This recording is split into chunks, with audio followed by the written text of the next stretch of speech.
Hey guys, welcome back to the channel. As you can see today I'm discussing something very different from the usual content on my channel, and that is my experience of being estranged from a parent. So in the past year or so I've seen the topic of being estranged from a family member coming up much more frequently. There was some particularly insightful discussions from Ann Maddox, who I'm going to link below. But also people seem to have mentioned their experiences of late, and this has led me to be in discussions with several friends about theirs, about my own experience. So I have been estranged from my mother for around 5 years now, give or take, and we have been estranged before as well. Our relationship has been incredibly complex and emotionally difficult starting in childhood. And I guess really what prompted this video was my friend's own disclosures, specifically with a parent as well, and so I have decided to share mine. Now, this isn't a massively thought out, pre-planned recording. I've made some notes and I am really just going to follow the flow of where it takes me. There are a few things that I want to put out there before starting though, and I feel that it's important to state that this will not be an insight into the reasons why my mother and I are not in contact. There's going to be no dirt or gossip to be shared, and it's not an invitation to ask about that specifically either. I guess I inevitably may allude to an experience or two, but I guess for me, despite the reasons why I have chosen to discuss this with you, I feel like it's important for me to remain respectful. I don't think it's respectful to air these on a public platform where the other person hasn't consented and their voice isn't being heard. That's just my own feelings on it. And I will, as always, reserve the right to remove this video if I feel the need to. Hopefully that won't happen, but again, it's just something that I felt is worth putting out there. Now, this isn't a teachable experience, so my reasons for sharing this is not as a guide to anyone else's decisions or actions.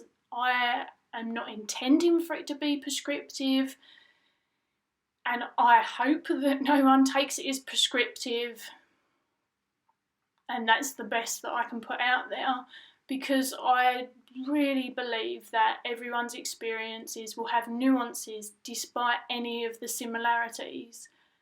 I am, however, sharing this from a place where I feel comfortable to do so, and again, that's worth noting that I'm sharing what my personal journey has been like, and in this I'll include some of the challenges, thoughts, emotions, decisions that have encompassed this whole process. And the reason that I do this is in the hope of hosting a space where people feel like they're not alone, because feeling alone is a really sad and uncomfortable place to be at times, and in the hope that the content may be helpful to someone else. Who knows? For me, estrangement from a parent has and is a continuous process. I appreciate some people may feel that they have come to a solidified place in their journey, but if I'm honest, that's just not my truth. Whilst I feel entirely comfortable with my decision and reasons at this stage, the process continues to ebb and flow through its own cycle of grief, I guess. Not in a continuous way that's a constant, it's not part of my everyday. You know, sometimes I'm away from this experience for a considerable amount of time, but other times not. And it's kind of an interesting paradox at times, but I will try and explain myself. I'll start with one of the challenges. It's an interesting thing to know where to start in these discussions, but I feel like one of the things that many of us are going to come up against is social judgments. And of course, that will vary from person to person and culture to culture, but I feel like there is a somewhat familiar expectation that we should be in a relationship with our family no matter what. And I've found that when it comes to parents, that almost intensifies.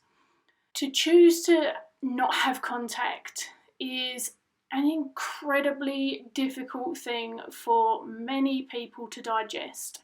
And not only because of the reasons I've already discussed, but because of their own experience, their own projections, feeling, and all of those things. So, for example, some people may have lost one or both of their parents, and therefore, naturally, they feel that we're lucky to have ours.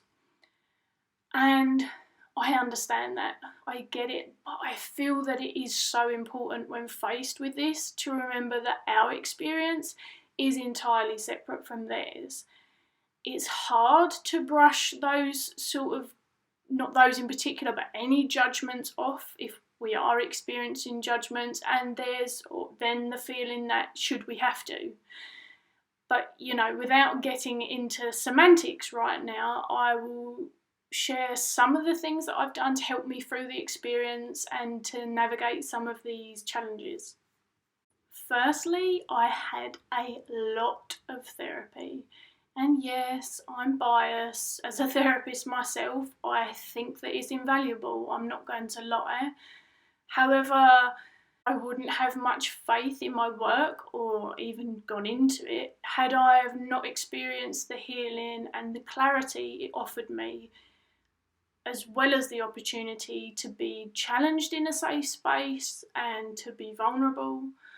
I also feel like I wouldn't be very good at my job if I didn't acknowledge my own wounds and put myself in the experience of the client. But, back to topic. Exploring with someone who is unbiased to the circumstances and the situation is one of the most profound experiences I've had. And my first ever therapist said to me something along the lines of, "Who says you have to be in a relationship with your mother?" And this was after a lot of sessions and work. Just to give you some perspective, it's not something to be thrown around. It was relevant, and it was incredibly shocking, but in such a good way, because until that point, I felt like everybody expected it and wanted me to be in this relationship, and that was that. It was a given. I was entirely submissive to the concept, despite my very rebellious nature elsewhere. And so, whether you see this approach as something that would have benefited you or not, it benefited me, and it was the beginning of a really deep, thoughtful consideration as to whether I wanted to be a part of our relationship or not. And it was the moment that I truly began to value my experience within it, away from others, away from societal conditioning and the structures that are in place. In honesty, I had been estranged and back in contact with my mother probably 2 times during and after that lot of therapy. And so my particular experience and process with estrangement has contained a lot of emotional baggage and unpacking and various attempts to create a different experience in our relationship, and it's something that took a while. One of the things that really helps me with my decision, and again, this isn't going to be relevant to everyone, but for me, is that I really feel that I tried. We have been having this on and off contact since I was 6. In therapy I explored considerable abandonment issues. I kept focusing on healing, on challenging myself to try different ways of having a connection. And I tried so much that I feel comfortable with saying that I put every option available to the test. I really did. And that doesn't mean that you have to, but as I say, I'm sharing my process and what happened. And it wasn't a flippant decision, and it wasn't an easy one. There are days when I miss her, and I bring the reasons for my decisions into my consciousness.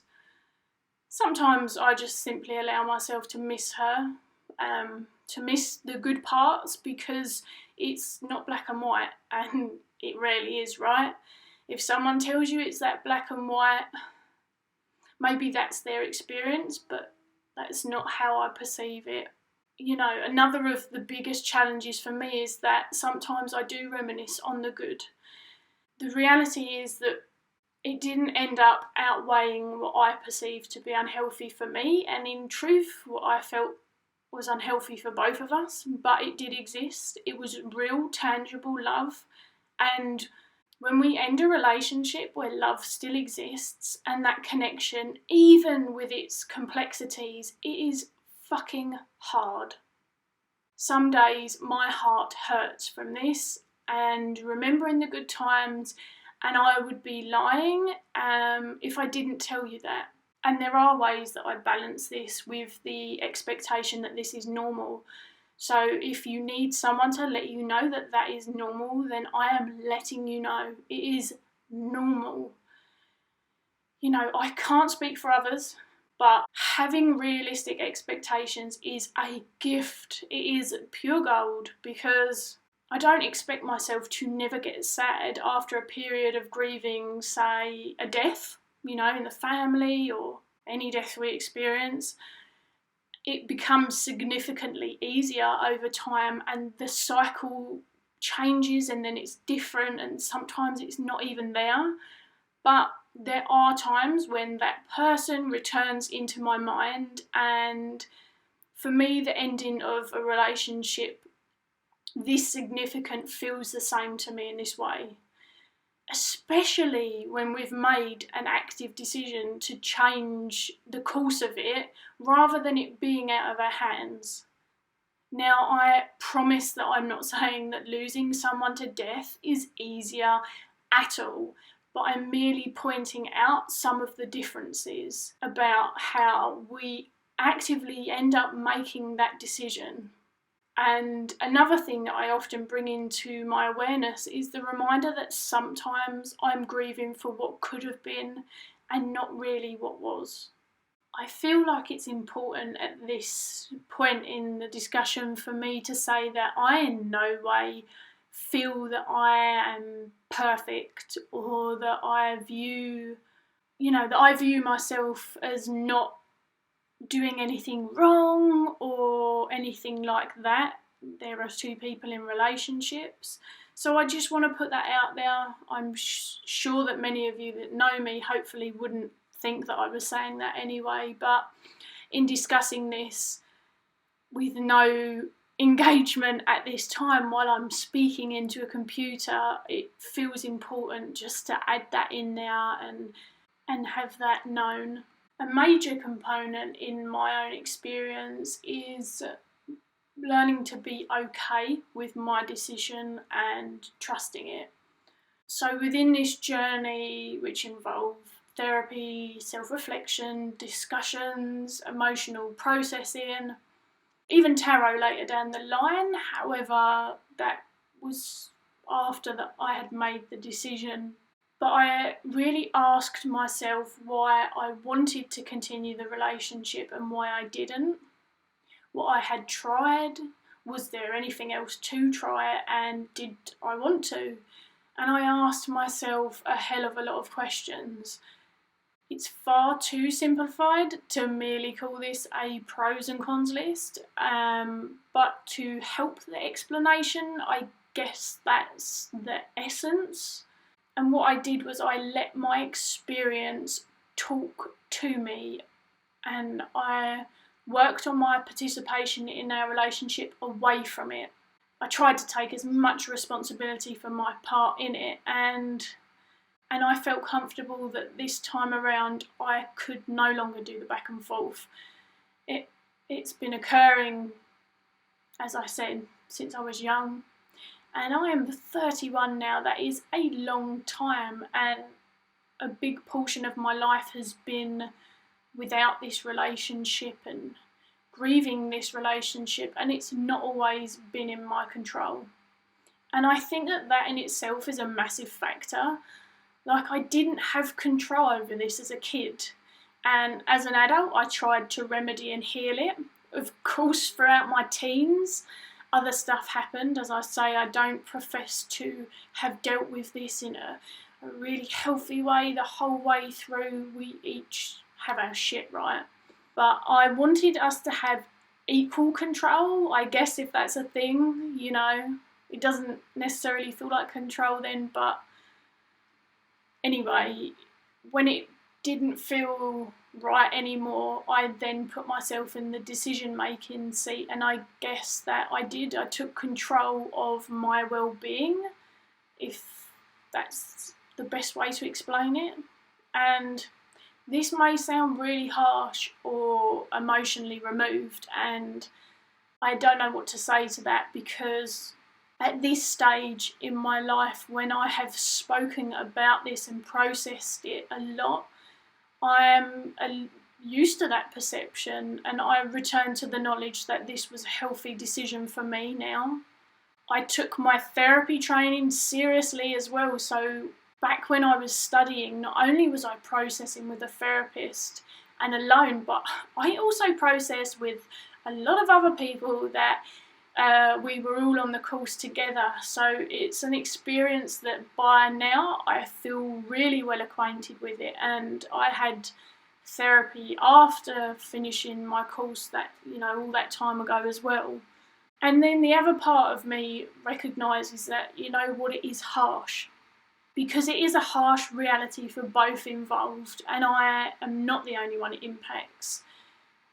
And that is reality, and life doesn't have neat edges and happy endings all the time, and sometimes we don't get the level of closure that we desire, and that is why I said that it ebbs and flows for me. I don't think that this is ever something I will only feel one way about, because saying that doesn't feel like it gives my personal experience justice. Another challenge that I wanted to give some attention to is people wanting to know why, which I alluded to briefly in the beginning of the discussion. Now, I get it. It's human nature. I'm not judging it. What I'm saying is that people will want to know, and I would like to offer it out there for anyone who feels they want to receive it, that you don't owe them an explanation.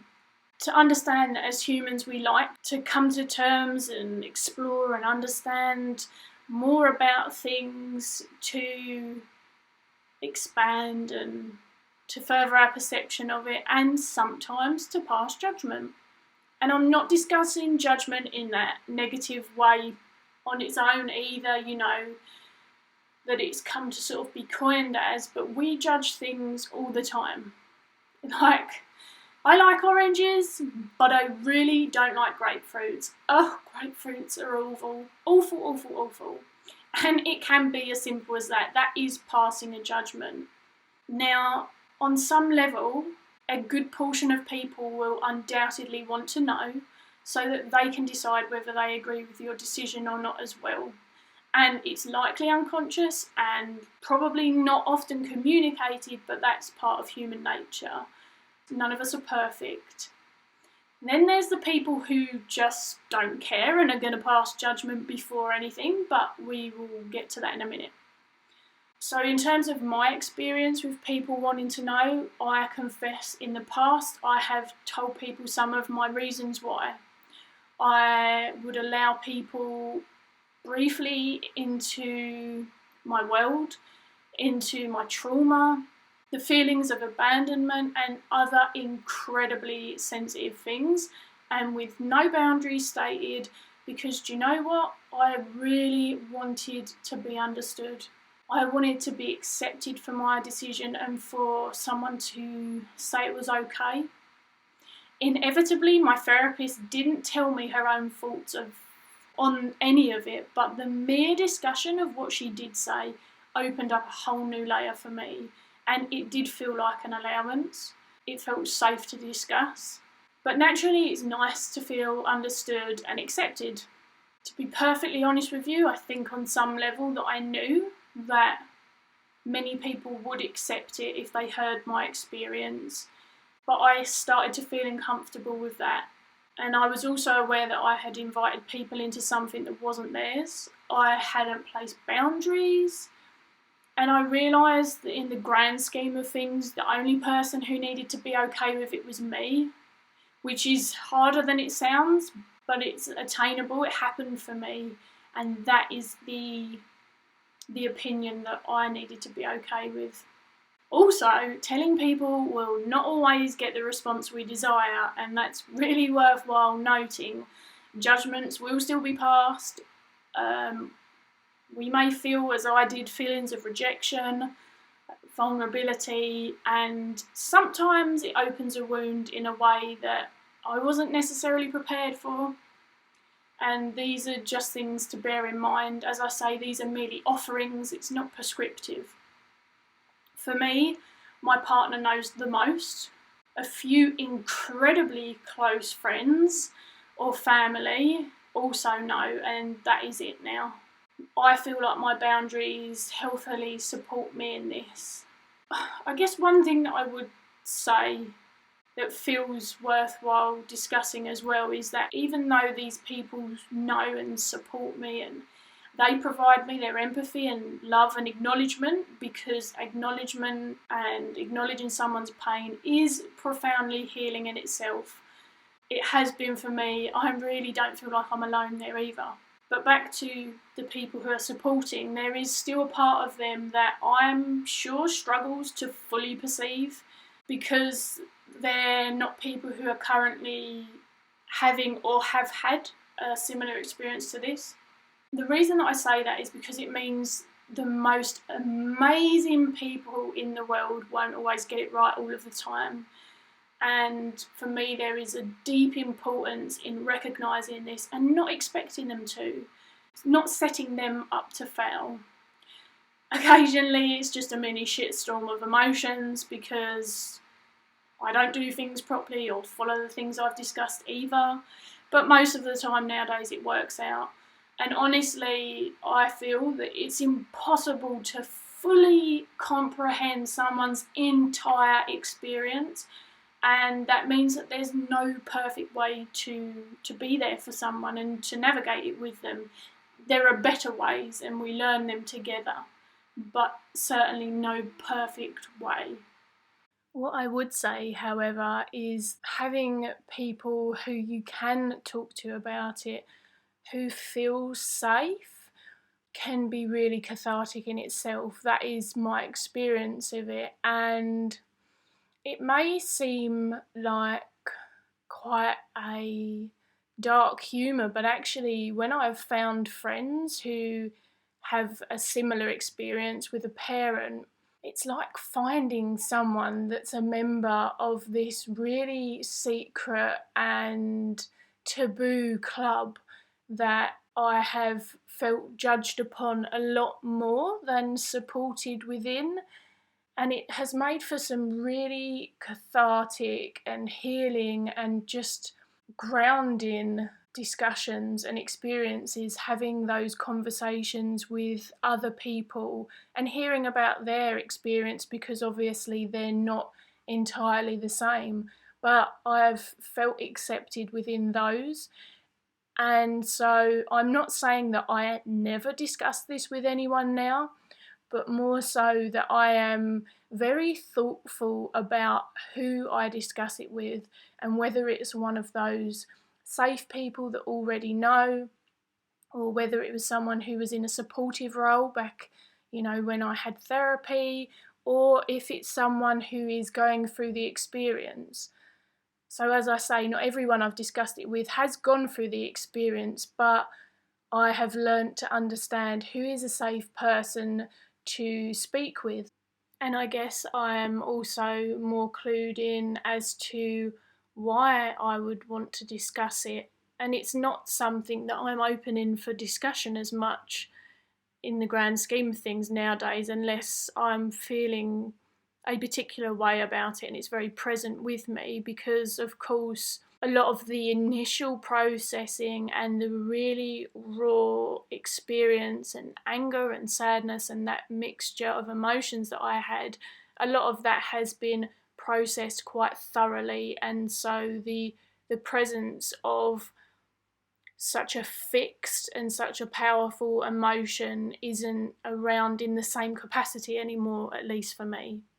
Back to the topic of judgments, this is the other thing that I wanted to touch upon, is my experience that there will be those who judge no matter what. The realisation I had that I didn't need to make them agree, and in my experience it's been a complete waste of my time.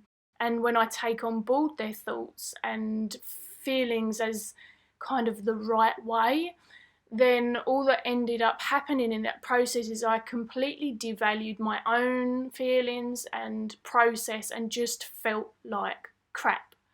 And I think that if someone has made their mind up, that you won't necessarily sway it. I guess the question I would ask myself, and I would encourage you, is it really worth our time to even bother to do that? I had a discussion with my stepmum before putting this out. Basically, she asked me, was I okay to receive judgments on this video? Because whilst I've owned what I've said, and I hope that I have been thoughtful enough to explore a lot of the options and things, that especially because I haven't discussed the reasons why and people don't know, that I will open myself up to judgments. Right now I'm saying that I feel okay about that, but there would have been times when that would have felt incredibly damaging for me, and that's why I am willing to discuss this now in this capacity, but I wouldn't have been then. And I'm not sure that I would have been so articulate in my experience as well, because as I say, this has been a long time processing. I guess for me, the place that I'm coming from is that I've done the work, I've had the therapy, I've explored, I've healed, and at this stage I don't feel like I owe someone else an explanation or to try for them to be a factor in my decision, or to try and help them to understand in my healing, to know that people can have a difference of opinion to me and that one can exist alongside the other, and that mine is the one that is necessary to focus on. So this isn't all reactive stuff that I'm talking about, because obviously I would have been reactive at points. I'm sure if challenged on the wrong day I would be reactive again. I just feel like reiterating that I'm not perfect and that's not why I'm here. Of course, through the process of healing it changes. In the beginning stages I know that I wanted to cut off forever, and later realised that I was going to give it another go, and I went through that several times, more than several times probably. I always hold the right to change my mind, although I don't feel that I will, but I think that that's important. If I could give you another offering, is to be gentle with yourself if you start to feel those fluxes. Just to remember though that obviously two people are involved in the process and the relationship, and the other person may have their own individual responses and feelings and may or may not want to reconnect if that were the case. Again, it's all very confronting stuff, hearing it as an outsider. I appreciate that, maybe you're not feeling that it's confronting, but what I'm really hammering home, I guess, is to protect yourself in the process if you are going through the process. And when possible, I try not to put myself into those situations and discussions. Actually, I confess that during points in my 20s, I lied about being in contact because I didn't want to have the discussion, and it's much easier to go, yeah, they're fine, yeah, everything's okay. But of course that doesn't sit well with me because it's not actually true.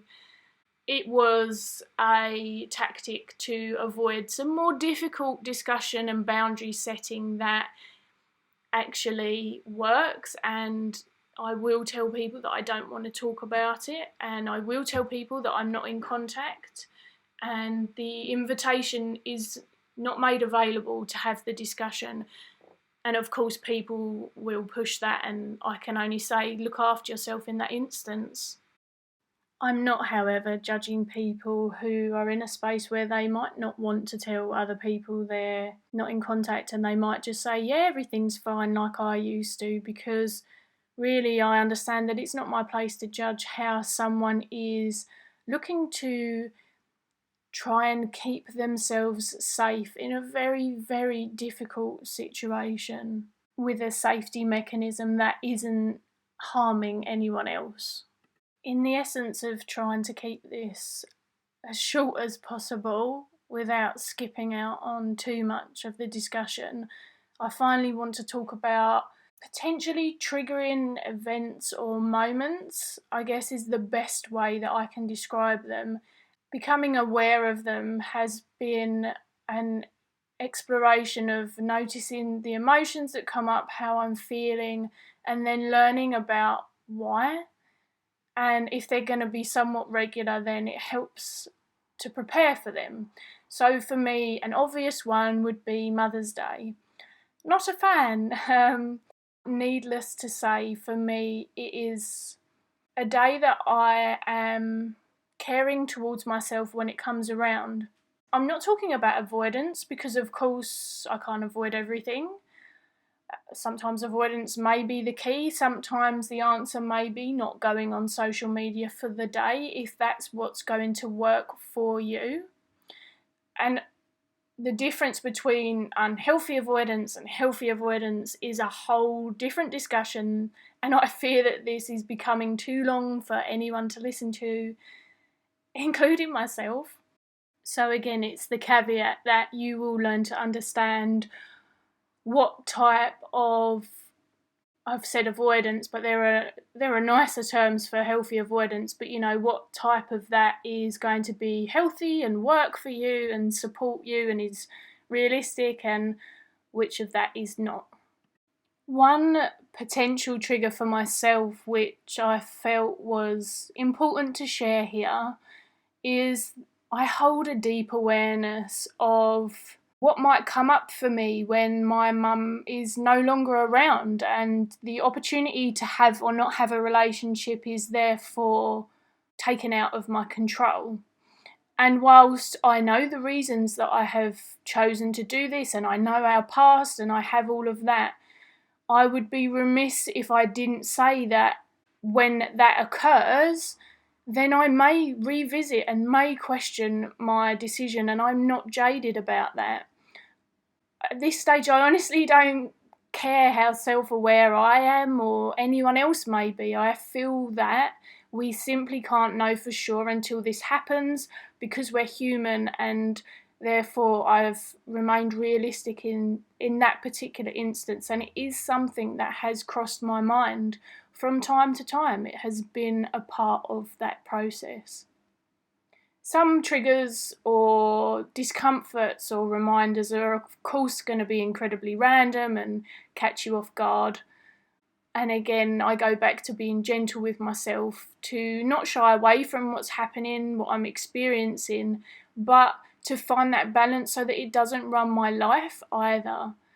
And when I face it, when it does, and I experience it and I let it pass, or in the past when I seeked support if necessary, that felt like a productive way and a safe way to process it, so that it didn't become this shadow that was completely running everything and my other relationships, because parental relationships are a big founding factor, or guardian relationships.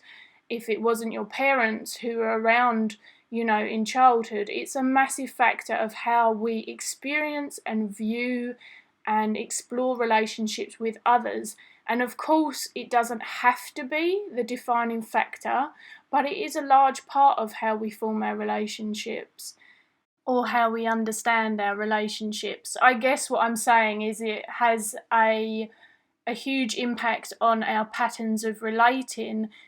For me, I didn't want to be viewing every relationship from that one lens, which it has been an impact, obviously, trust and various things. And that is why I went to therapy and had the discussions and worked through it in a way that helped me to not see and navigate and understand and feel my relationships out based on that particular relationship only.